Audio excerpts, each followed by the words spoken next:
Les passagers du Titanic, concurrente numéro 7, Toastmaster Marilyn Ambroise Ladouceur. 15 avril 1912. Alors que le grand insubmersible Titanic s'effondrait dans les profondeurs d'un océan glacial, 8 jeunes hommes offraient en même temps, avec toute leur passion, avec tout leur sang-froid, un spectacle à nul autre pareil. Certains les ont qualifiés de fous. Pourtant, de tous ceux qui ont péri dans ce naufrage, la mort de ces 8 jeunes hommes demeure une grande leçon de la façon dont nous devrions faire face aux adversités de toutes sortes. Monsieur le Président de concours, chers membres du jury, Auguste Assemblée, comment faites-vous face aux adversités de votre vie? Les affrontez-vous avec sang-froid? Ou tout simplement vous laissez-vous submerger par cela? Quand j'étais petite, ma mère chantait toujours une chanson dont les mots de Saint-Augustin disaient ceci. Mon Dieu,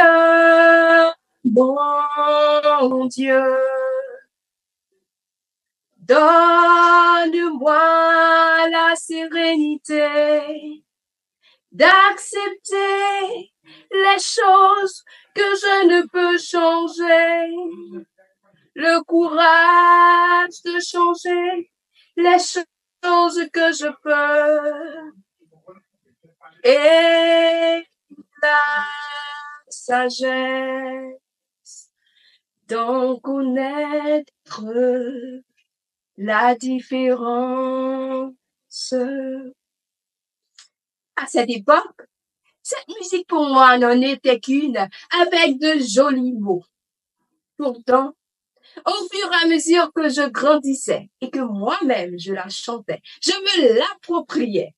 Je finissais par voir que plus qu'une chanson, il s'agissait là d'un hymne de résilience, un parfait credo de résistance capable de nous aider à faire face aux moments difficiles de notre vie.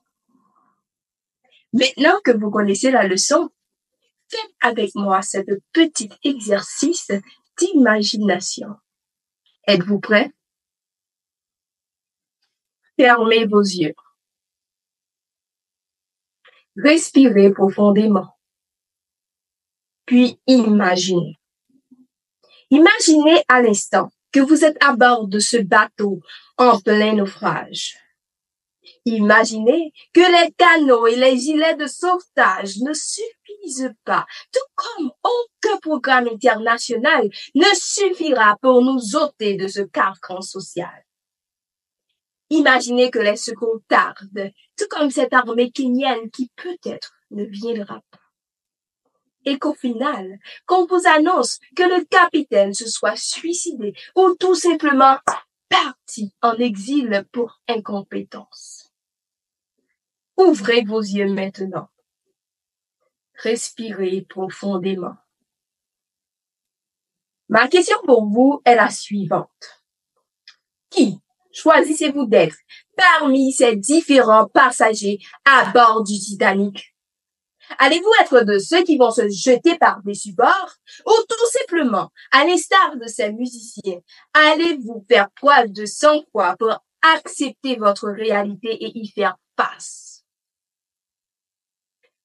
Petite, j'ai eu à faire face à tant de difficultés qui parfois auraient pu me porter à me jeter par-dessus bord. Plus précisément, adolescente, quand j'éprouvais la perte de ma maman et l'incapacité de ma famille de notre côté à subvenir à ses besoins. Toutefois, tout comme ces musiciens, cela ne m'avait pas empêché de faire preuve de sang-froid, de courage pour changer ma vie et la vie de mes frères et sœurs. Ainsi, malgré mes problèmes, je continuais d'aller à l'école, je continuais de travailler dur et surtout d'investir en un lendemain meilleur.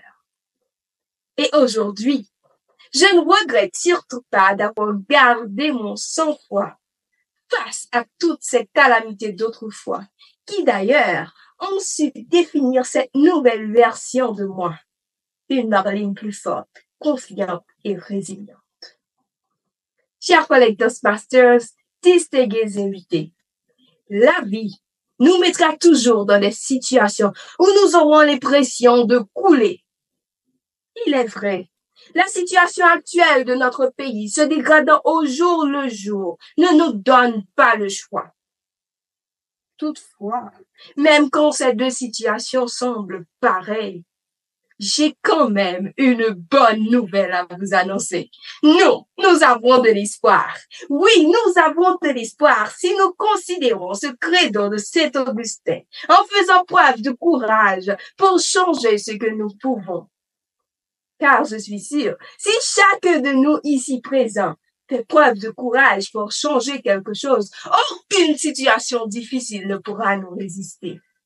Alors, chers collègues, chers compatriotes, je vous reprends la question. Qui choisissez-vous d'être parmi ces différents passagers à bord du Titanic? Allez-vous encore vous jeter par-dessus bord ou tout simplement allez-vous utiliser votre courage pour offrir votre meilleur concert à vous-même, à vos enfants, à l'avenir de votre pays, même dans les moments les plus difficiles?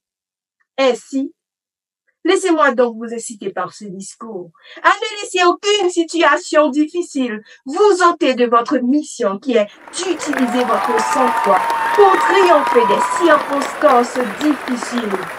En avant, levez-vous, que personne ne se jette par-dessus bord. Ayez donc le courage de regarder vos difficultés en face, tout en leur répétant avec force. Je suis calme.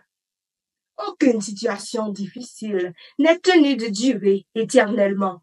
Et j'ai la capacité de les surpasser toutes. Monsieur le président de concours.